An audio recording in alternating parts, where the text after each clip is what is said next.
Assalamualaikum warahmatullahi wabarakatuh. Perkenalkan, saya Kurniasari dengan NPM 2113-041032 dari PBSI kelas 5B. Di sini saya akan mempraktikkan keterampilan memberikan penguatan dalam pembelajaran untuk memenuhi salah satu tugas mata kuliah pembelajaran mikrobahasa Indonesia yang diampu oleh Ibu Eka Sofia Agustina, SPD, MPD. Selamat menyaksikan. Assalamualaikum anak-anak. Waalaikumsalam Ibu. Gimana nih kabarnya hari ini? Alhamdulillah, luar biasa. Allahu Akbar. Alhamdulillah sehat semua? Alhamdulillah sehat Ibu. Semangat semua? Semangat Ibu. Alhamdulillah. Walaupun di luar rumput mengering, semangat nggak boleh mengering ya. Baik Ibu. Baik, sebelum memulai pembelajaran hari ini, ada baiknya kita berdoa terlebih dahulu. Siapa ketua kelasnya? Saya Ibu. Oh iya Ibu, dia Bu. Retira, silakan Retira. Ke kelas dibimbing doa terlebih dahulu. Baik, sebelum memulai pembelajaran pada hari ini, ada baiknya kita berdoa kepada keyakinan dan agama masing-masing. Berdoa mulai.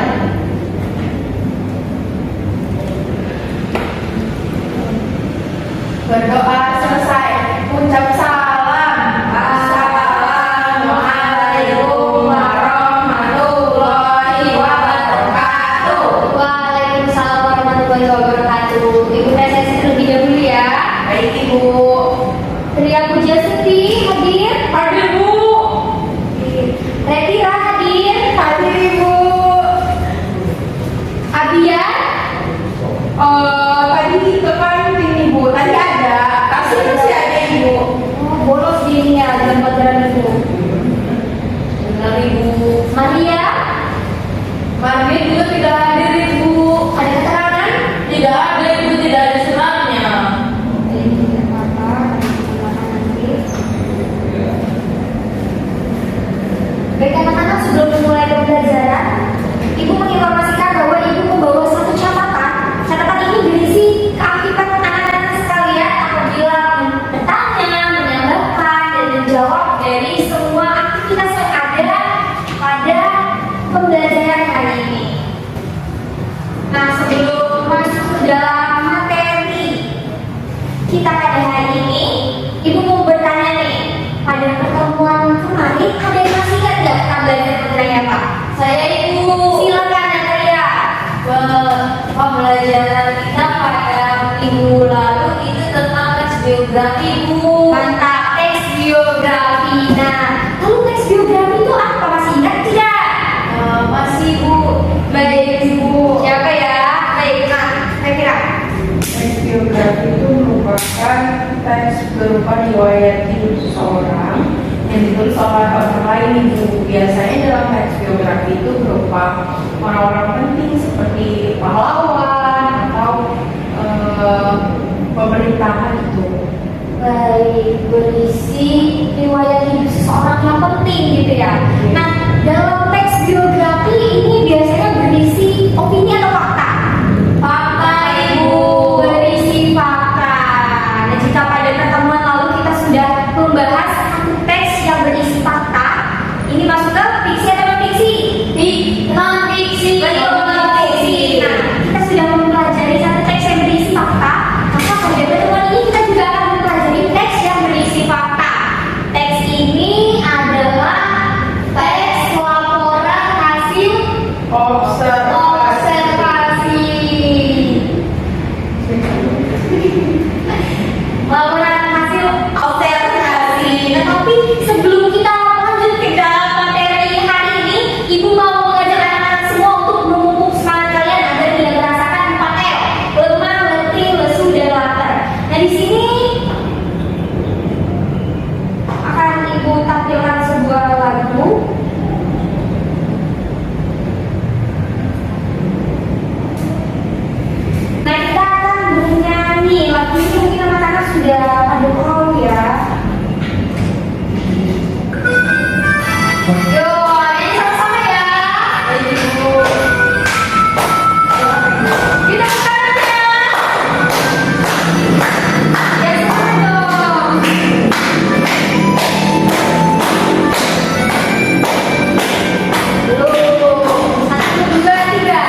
Ibu mau tanya nih sama anak-anak.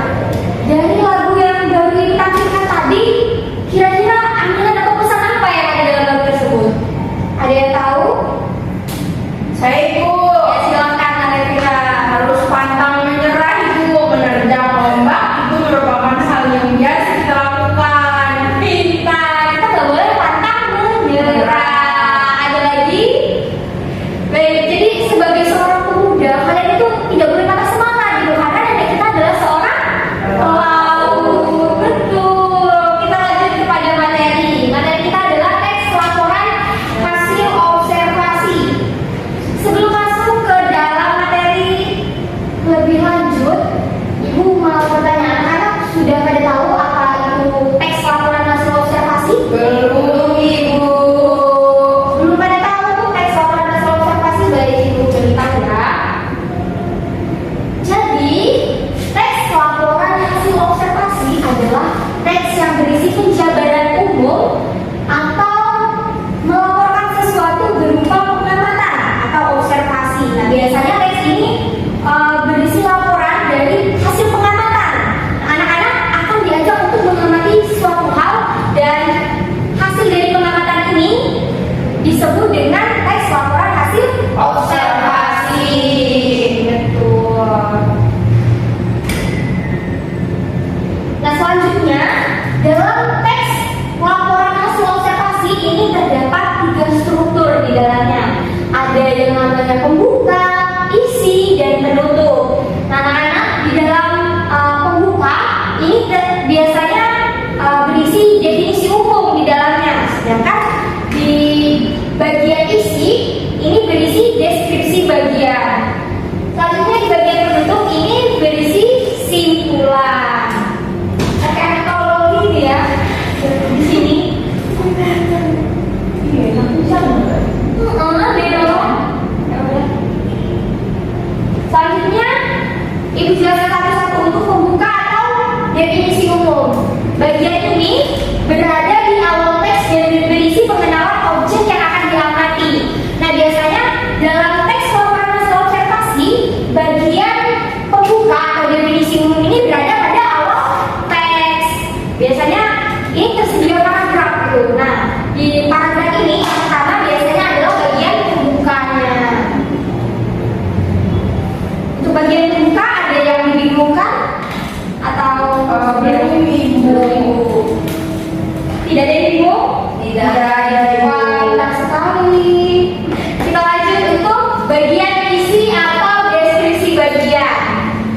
Nah, bagian isi atau deskripsi bagian ini membahas objek yang akan diamati. Nah, di dalam deskripsi bagian ini mengandung fakta dan dapat dipertanggungjawabkan kebenarannya. Nah, ini maksudnya di dalam deskripsi bagian berisi hal-hal yang diamati, misalnya ciri-ciri khusus ataupun hal-hal yang berkaitan dengan objek yang kita amati. Mungkin anak-anak pernah melihat teks laporan hasil observasi ini, meskipun anak-anak tidak tahu bahwa itu teks laporan hasil observasi. Pernah melihat teks yang pada bagian awalnya berisi pengertian, lalu bagian keduanya berisi ciri-ciri? Pernah Ibu? Pernah lihat di mana? Kalau nanti lihat di mana? Saya pernah lihat di buku cetak biasanya Ibu, Di pelajaran. buku cetak pelajaran bahasa Indonesia ya biasanya. Kalau Anda lihat sama di buku cetak Di modul. di modul aja ya, biasanya banyak ya, berupa pengertian terlebih dahulu, lalu setelah pengertian baru ada kayak ciri khusus gitu. Nah, itu namanya deskripsi bagian. Lalu selanjutnya bagian yang ketiga adalah penutup atau simpulan. Bagian ini berisi simpulan mengenai objek yang kita amati. Biasanya dari setelah adanya pengertian,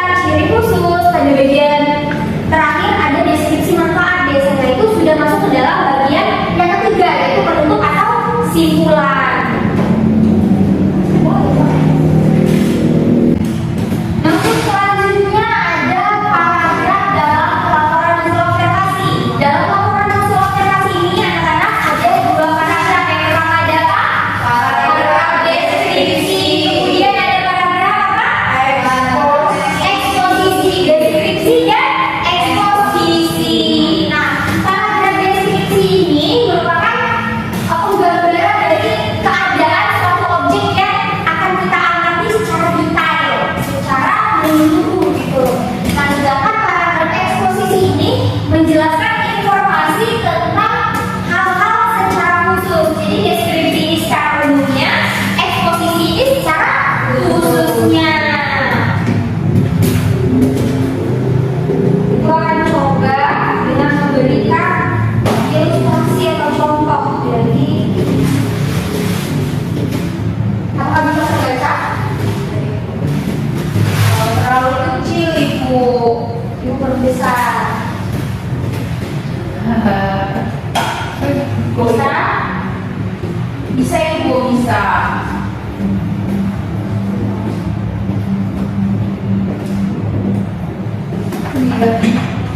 Silakan. Natalia, kalau dibaca yang paling atas, Ponsel merupakan salah satu alat komunikasi yang bisa memancarkan suatu sinar radiasi. Ponsel Murah. merupakan salah satu dari hasil perkembangan teknologi saat ini. Manusia bisa lebih mudah melakukan segala upaya untuk memperlancar segala urusan dan aktivitasnya. nah anak-anak, dari apa yang sudah dibacakan Natalia tadi, ini merupakan bagian pendahuluan atau pembuka ya. Karena ini berisi Pengertian pengertian secara umum. Betul sekali Natalia. Ibu suka sekali kalau program Natalia. Nah, untuk yang kedua, silakan Natalia, orang membaca. Terbaca ibu. Pada awal berkembangnya teknologi ponsel hanya berfungsi sebagai alat pemenuhan kebutuhan serta keinginan manusia. Kemajuan di bidang komunikasi serta ponsel. Kemajuan di bidang komunikasi serta ponsel. Kemajuan di bidang komunikasi serta ponsel mendorong manusia untuk selalu berinteraksi serta berkomunikasi antara satu dengan sesama tanpa harus dibatasi oleh jarak dan waktu. Namun, kita juga harus mengetahui bahwa ada berbagai macam aspek positif yang dihasilkan dari perkembangan teknologi ponsel murah ini. Terdapat pula aspek negatif yang muncul akibat dari hal tersebut. Sebagai manusia, tentunya kita perlu mengetahui apa saja yang akan berimbas pada kita. Ponsel merupakan salah satu alat komunikasi yang bisa memancarkan suatu sinar radiasi. Sinar ini dipercaya dapat menimbulkan penyakit kanker apabila terlalu banyak terkena manusia. Apakah selama ini kita menyadari bahwa sinar tersebut terus-menerus mengenai tubuh kita? Ketika kita menelpon atau melakukan suatu percakapan melalui ponsel, sinyal tersebut masuk melalui telinga dan sekaligus secara berkala akan mengganggu cara kerja otak kita. Sudah ibu. Dari apa yang telah dibacakan oleh Natalia tadi, ini termasuk bagian apa? Isi. Kenapa dia termasuk dalam bagian isi? Ada yang tahu? saya ibu silakan karena di dalamnya menjelaskan lebih dalam dan secara khusus tentang bahaya dari ponsel ini. Menjelaskan lebih dalam dan lebih khusus mengenai bahaya ponsel. Sekarang untuk Natalia. Berhasil satu siapa Natalia? Terima kasih ibu. Nah, yang terakhir. Silakan ada yang ingin membantu untuk membacakan yang terakhir.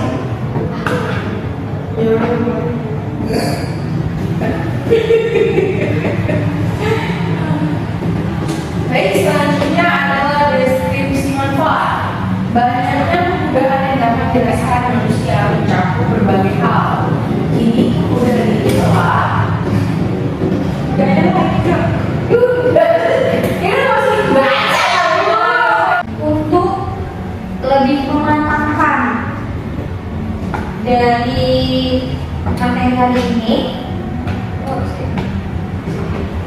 Ibu telah menyediakan satu contoh lagi. Silakan kalian baca, kalian cermati, dan kalian analisis terlebih dahulu. Ibu beri waktu 3 menit untuk kalian membaca, menganalisis, lalu kalian tentukan ini masuk ke dalam struktur apa dan dalam paragraf apa. Ini merupakan pembuka ya, Buka Ibu dan paragraf. Ini ada 2 paragraf. Oh, paragraf deskripsi ya Ibu. Menurut Radira, Paragraf deskripsi Ibu. deskripsi dan pembuka. Kenapa deskripsi dan pembuka? Karena dia mendeskripsikan bahwa rempah-rempah dari Nusantara itu ada cabai, kemiri, kunci, lengkuas, jahe, dan banyak lagi. Ini termasuk paragraf deskripsi dan pembuka. Kalau menurut Radira termasuk ke dalam apa? Sama Ibu, paragraf deskripsi dan pembuka juga. Mengapa? Karena di dalamnya selain dia menjelaskan secara umum, tapi ada penjelasan secara khusus seperti menyebutkan jenis-jenis rempah-rempahnya, kemudian ada bumbu-bumbu yang dapat digunakan atau dijadikan sebagai sesuatu yang khas dalam masakan di Indonesia. Mantap, pintar sekali anak-anak Ibu. Ada lagi. Nah, karena ini ada 2 paragraf, Ibu minta tolong satu-satu ya untuk membacakannya dimulai dari nanti. Beberapa jenis hidangan asli Indonesia dapat juga ditemukan di beberapa negara, terutama di benua Asia. Makanan Indonesia yang populer seperti sate, rendang, dan sambal sangat digemari di Malaysia dan Singapura. Di negara tersebut juga ditemukan makanan berbahan dasar dari kedelai seperti variasi tahu dari tempe.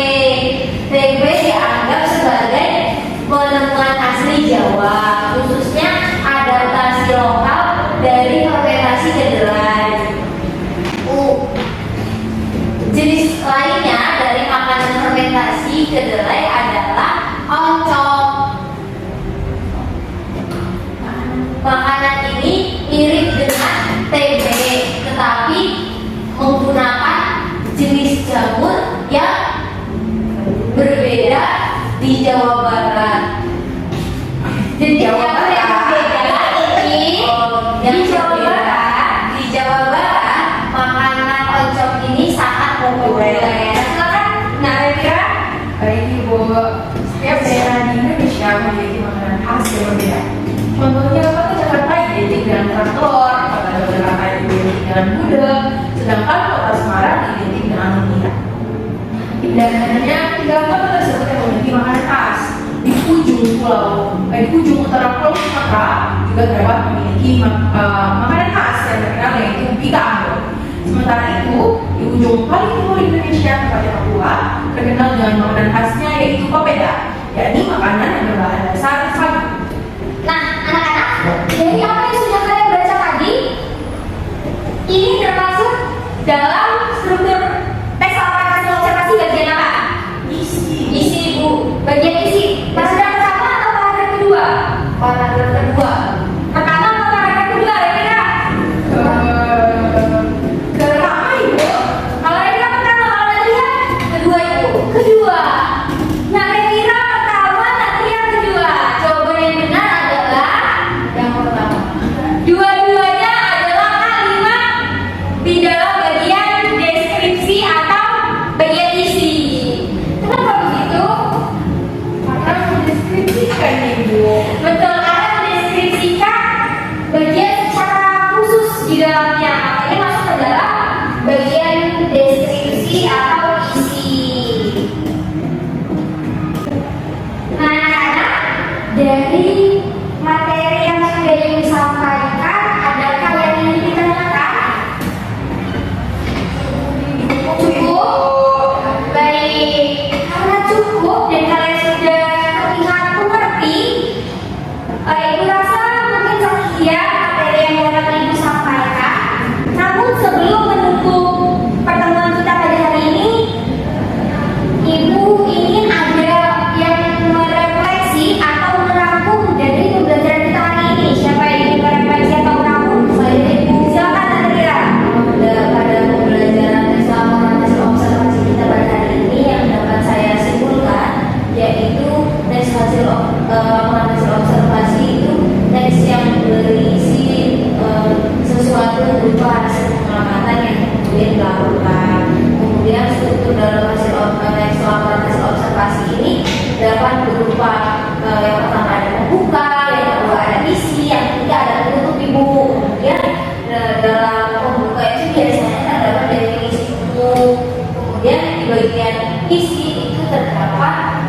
deskripsi bagian yang menjelaskan isi secara khusus. Kemudian di dalam penutup bagian ini biasanya berisi simpulan tentang objek yang diamati Ibu. Kemudian paragraf dalam teks laporan hasil observasi itu ada dua Ibu. Yang pertama ada paragraf deskripsi dan juga paragraf eksposisi. Begitu Ibu. Begitu, baik. Tadi di dalam teks laporan hasil observasi ada struktur apa saja? Yang pertama ada pembuka, bagian isi atau Ada pernyataan umum. Kemudian yang kedua ada isi dan deskripsi. isi dan deskripsi bagian. Yang ketiga ada Penutup dan penutup dan simpulan. Kemudian ada paragraf di dalam teks laporan hasil observasi. Ada apa saja nih? paragraf deskripsi dan paragraf eksposisi. Eksposisi pintar. Ibu harap anak-anak sekalian di rumah tetap mencari referensi ya mengenai teks laporan hasil observasi. Kalian harus banyak membaca, banyak belajar mengenai teks-teks yang sudah kita pelajari, terutama teks laporan hasil observasi. Ibu harap kalian dapat menambah wawasan kalian mengenai struktur atau bagian dari teks laporan hasil observasi untuk menjawab hadiah yang akan ibu berikan. Nah, silakan kalian perhatikan di papan. Silakan kalian perhatikan di layar. Ada satu hadiah untuk kalian kerjakan di rumah, yaitu carilah teks laporan hasil observasi, lalu tentukan struktur dan jenis paragraf dalam teks tersebut. Mengerti? Mengerti Ibu. Mengerti ya? Mengerti Ibu. Nah, tadi di dalam strukturnya apa? Ada apa saja? Ada Pembuka, isi, dan penutup. Kemudian kira-kira ada paragraf apa saja? Deskripsi dan eksposisi atau bagian. Betul sekali. Nah, mungkin sekian. Ibu harap anak-anak dapat mengerjakan tugas ini dengan seksama dan baik ya. Baik Ibu. Semua apa lagi yang lupa aku? Doa dulu. Oh, ibu sama terima kasih. Ya, terima kasih. Silakan. Doa dulu aku terima kasih dulu ya. Doa dulu. Terima kasih. Untuk menutup, sebelum menutup pembelajaran kita pada hari ini, ada baiknya jika kita membuka dengan doa, maka kita menutup dengan doa kembali. Kepada ketua kelas, disilakan untuk memimpin doa. Baik, duduk siap. Untuk mengakhiri pembelajaran pagi hari ini, mari berdoa menurut kepercayaan dan agama masing-masing. Berdoa mulai. Rabbi shrahli sadri wa yassirli amri wahlul 'uqdatam min lisani yafqahu qawli. Amin ilman warzuqni fahman. Amin ya rabbal alamin. Beri salam. Assalamualaikum warahmatullahi wabarakatuh. Ibu ucapkan terima kasih atas kesediaan anak-anak sekalian dalam mengikuti pembelajaran hari ini mengenai teks laporan hasil observasi. Semoga ilmu yang kalian terima dapat bermanfaat dan berguna dalam kehidupan kalian sehari-hari. Sekali lagi ibu ucapkan terima kasih. Sekian, ibu akhiri. Wassalamualaikum warahmatullahi wabarakatuh. Waalaikumsalam warahmatullahi wabarakatuh. Tugasnya jangan lupa dikerjakan ya. Baik Ibu. Jangan meninggalkan sampah di ruangan. Ibu keluar terlebih dahulu ya. Baik Ibu. Assalamualaikum warahmatullahi wabarakatuh. Saya Revi Cahayu Maharani dengan NPM 211304146 yang bertugas sebagai observasi lisan dari Saudari Kurniasari. Selanjutnya adalah keterampilan memberikan penguatan. Secara keseluruhan, keterampilan pemberian penguatan yang telah dilakukan oleh Saudari Kurniasari sudah sangat baik, mencakup pembuka, penyampaian materi, dan penutup. Dalam memberikan penguatan, Saudari Kurniasari berhasil menggunakan berbagai bentuk penguatan, di antaranya penguatan verbal seperti kata tepat sekali, betul, mantap, baik, sip, dan lainnya. Jawaban-jawaban ini berupa mimik dan gerakan badan ketika mempersilahkan peserta didik mengacungkan jempol ketika peserta didik berhasil menjawab, dan lainnya. Selanjutnya, dalam memberikan penguatan, Saudari Kurniasari melakukan sentuhan. Misalnya ketika mencoba untuk bertanya kepada peserta didik mengenai pemahaman materi, dan ketika memberikan apresiasi jawaban peserta didik. Penguatan nonverbal dilakukan ketika Saudari Kurnia memberikan simbol berhasil menjawab pertanyaannya.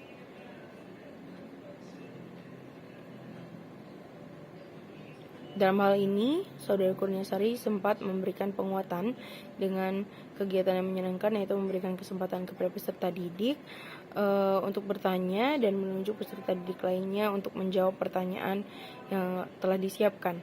Dalam praktiknya, meskipun terdapat beberapa peserta didik yang salah menjawab atau lama merespon, Saudari Kurniasari tetap merespon peserta didik dengan baik. Namun ada beberapa catatan yang perlu diperhatikan oleh Saudari Kurniasari, yaitu sebaiknya Saudari Kurniasari menghindari kata yang tidak penting, seperti ketika berpikir. Dapat Saudari Kurniasari ganti menjadi diksi lain seperti kata betul.